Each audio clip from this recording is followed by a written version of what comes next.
What is going on, Grinders? It is May 9th, 2023.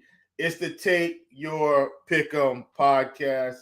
I am Will Priest, the Chief Justice 06 in the DFS and Twitter streets, and I am so excited to be on yet again another weekday, another show where we want to bring the heat and ensure that you put a few more dollars in your pocket. So excited to be on and talk through today's slate. Good morning, Wild Turkey 008. Here we go. You already know what it is. We're going to kick this thing off with winning words of wisdom. And I found one today that might not be completely about winning or losing, but I really think it was a good quote today. And this is by Walt Whitman.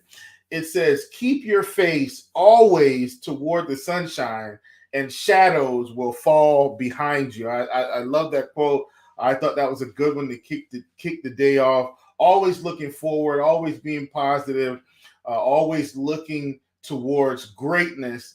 And if you do that, then the little scary little shadow that's always around, you won't have to worry about that thing. You'll be good to go. So that's how we're going to kick this slate off or kick this show off. Obviously, we want to go through a recap. Wild Turkey said, please don't talk about Bieber. Man, rough day for Bieber yesterday against the Detroit Tigers. And once again, I come on this show and we want to attack the Detroit Tigers and the pitchers don't show up. But don't worry, they will show up. I'm not sweating it.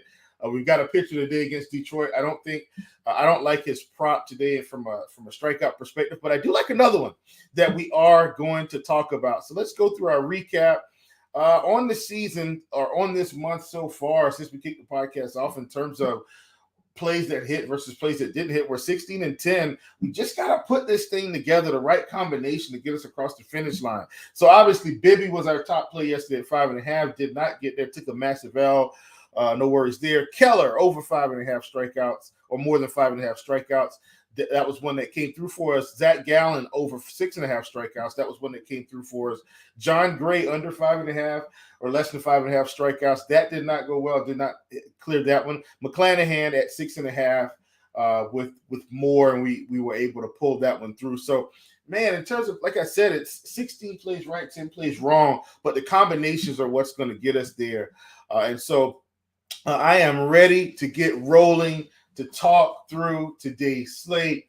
I'm very excited. I'm going to kick it off today. I just want to kind of show you our sheet here because I do think this is something that is important in terms of what we have on our sheet. One of the top plays on the board today is Eugenio Suarez, total bases. And so this isn't going to be a play of mine. I'm just going to show you how valuable the sheet is. And I actually did not do any research, so I'm flying blind, and I'm going to dissect this play. I thought this was good to dissect this play while we're live on the air and talk about how impactful the RG tools are, and then I'll give out a couple plays and we'll get out of here. So as we look today, top play on the sheet, in terms of a 70% win rate, that's Eugenio Suarez total bases at over or more than half total base. So basically saying, hey, he'll get at least one hit in this game. Obviously, hits would be better, but total bases and hits are pretty much the same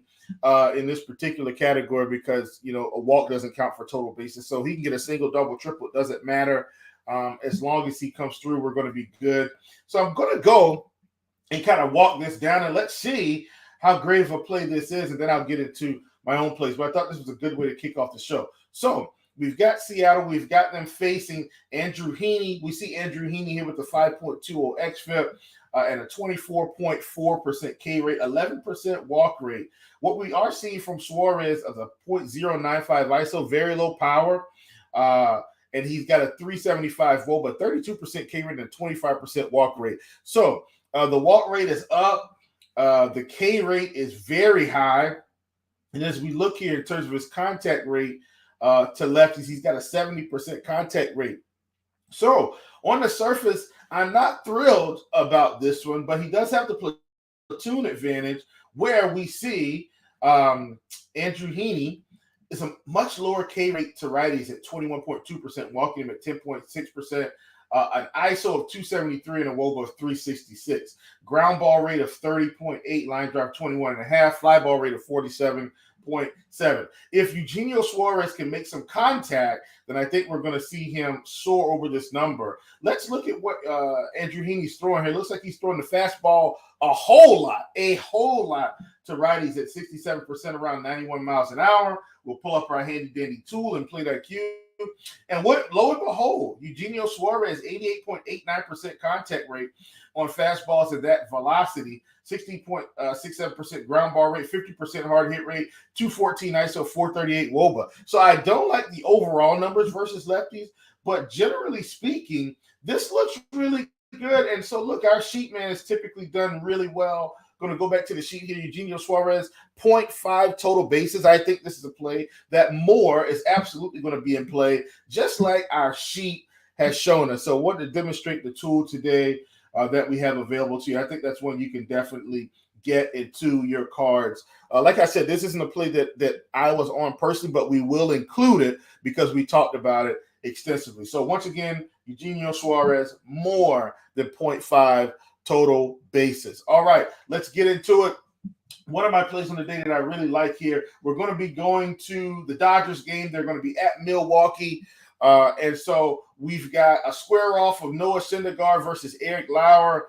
And I like Mookie Betts today. Didn't cover any bats yesterday, but I do like Mookie Betts here. We're seeing Mookie on the season so far, 36 plate appearances versus lefties, 219 ISO, 371 WOBA, 16.7% K rate, and 11.1% walk rate. Really like him a ton. Facing Eric Lauer, who had a fairly good season last year, but is definitely struggling this season so far. Has a 21.6% K rate, 5.45 xFIP, 10.4% walk rate, and a BABIP of 318. What we're going to see from Mr. Lauer throwing the righties here, mostly fastball cutter and fastball. And as I dug through these numbers earlier, I'm actually going to start with the fastball cutter because I feel like this is the pitch that Lauer's going to try to throw to get Mookie out here. And when I look at the cutter, folks, look at these numbers for Mookie Betts here. 100% contact rate, 37.5% ground ball rate, 50% hard hit rate, 438 ISO. Mookie Betts is seeing the cutter very well to kick off the season, and then he's going to work his way into that fastball. Obviously, most of the plate appearance, 96.7% contact rate, 3.23% whiff rate. That's exceptional. 188 ISO, 33% hard hit rate, 281 WOBA. So I really like Mookie Betts here today, and we're going to kind of split these props between the sides. So on Underdog, we have 1.5 total bases, which I really like. So at 1.5 total bases, obviously, we're going to take over or more than the Underdog projection. On PrizePicks, they did not have total bases. I was very disappointed. I wanted the total bases on this one. They did give us the fantasy score at 8 fantasy points flat. I do still like that as well. Mookie leading off. I think if he gets on base, I think the steal is in play here as well. He does have some run protection, or some let's just call it run protection behind them with the bats that he should see. Freddie Freeman, Smith, Taylor, so forth and so on. So I do think this is a good spot for him.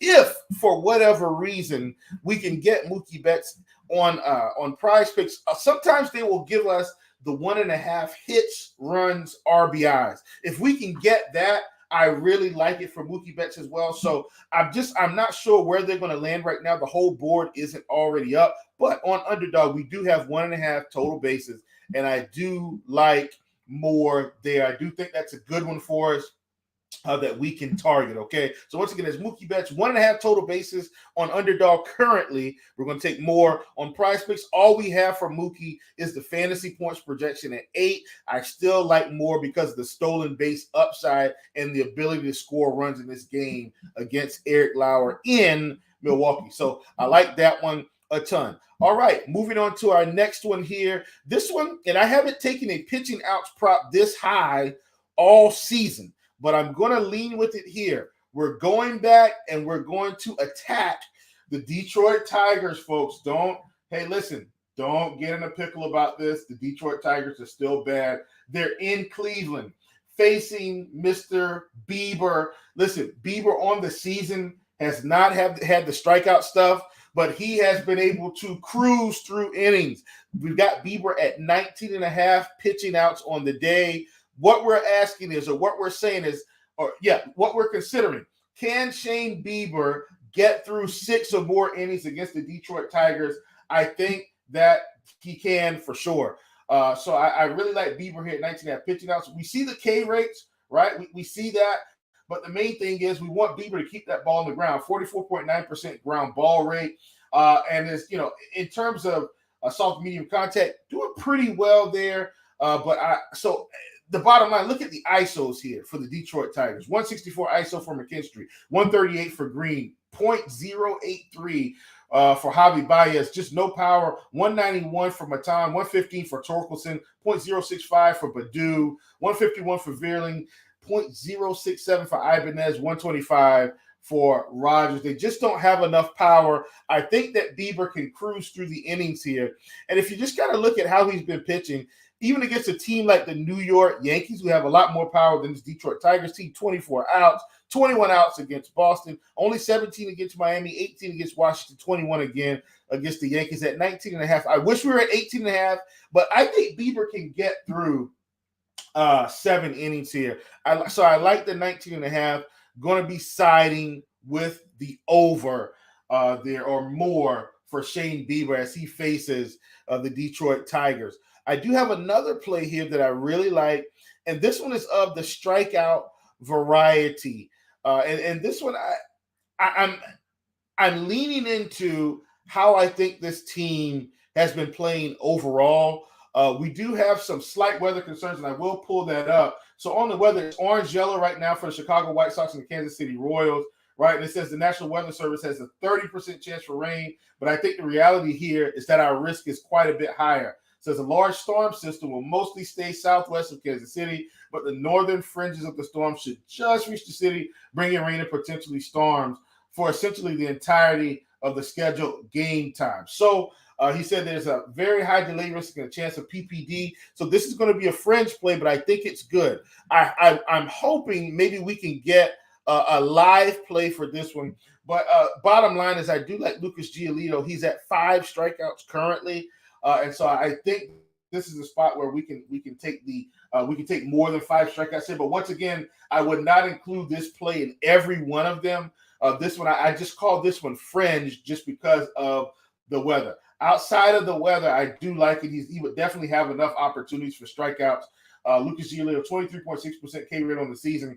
And we've seen teams pick on the Kansas City Royals. And it's not they're going to strike out everyone, but they have enough high strikeout bats for him to pick up some serious opportunities. So I'm not going to stay on that one too long. It was just one that stood out because 5 is fairly low. We've got the opportunity for the push as well if for some reason it just doesn't work out. But once again, Lucas Giolito, 5 strikeouts, slight weather concerns. I would maybe, let's say if you're playing 5 cards, I'd include that in no more than 2 cards, okay? So really like Lucas Giolito at 5 strikeouts, excuse me.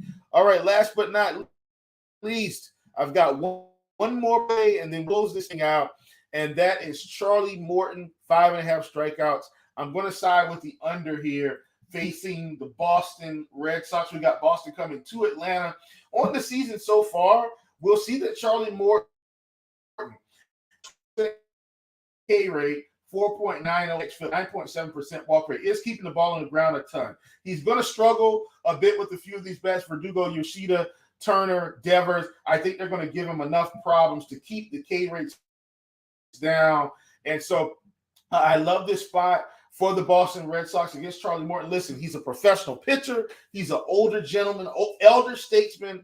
Obviously, he's been pitching a long time. But listen, he's at the end of his prime at this point. And so I think with Boston, with what we've seen here, a team that's been making high contact and one of the lowest strikeout teams overall in the league to both sides of the plate, I think we see Morton limited here. Do I think he can get 5 strikeouts? Absolutely. I think it's going to be a stretch for him to pick up 6 or more. So really like that one.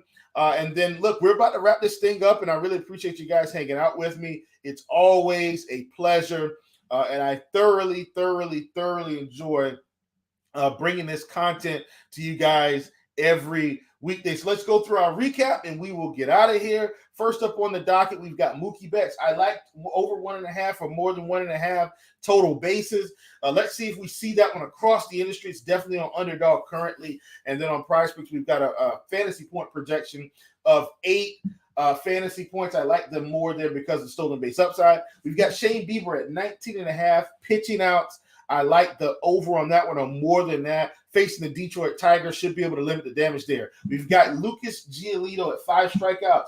I would not put this play in too many cards. We've got some weather concerns there, but at 5, I'm willing to risk it in 1 to 2 cards on this slate. More than 5 strikeouts facing the Kansas City Royals. And then we've got Charlie Morton at 5.5 strikeouts facing a really good Boston Red Sox team that has really limited their strikeouts this season. We're taking less than 5.5 strikeouts. We've got Wild Turkey. We're going to close it out.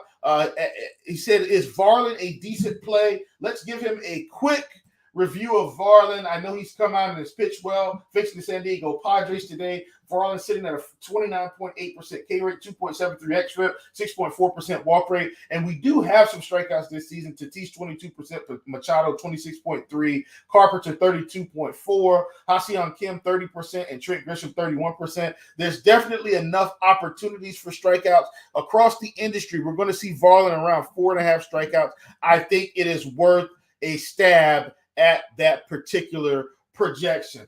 Thank you, folks, for joining the Take Your Pick'em podcast. Come in with your pockets empty, leave with your pockets full. We'll see you tomorrow.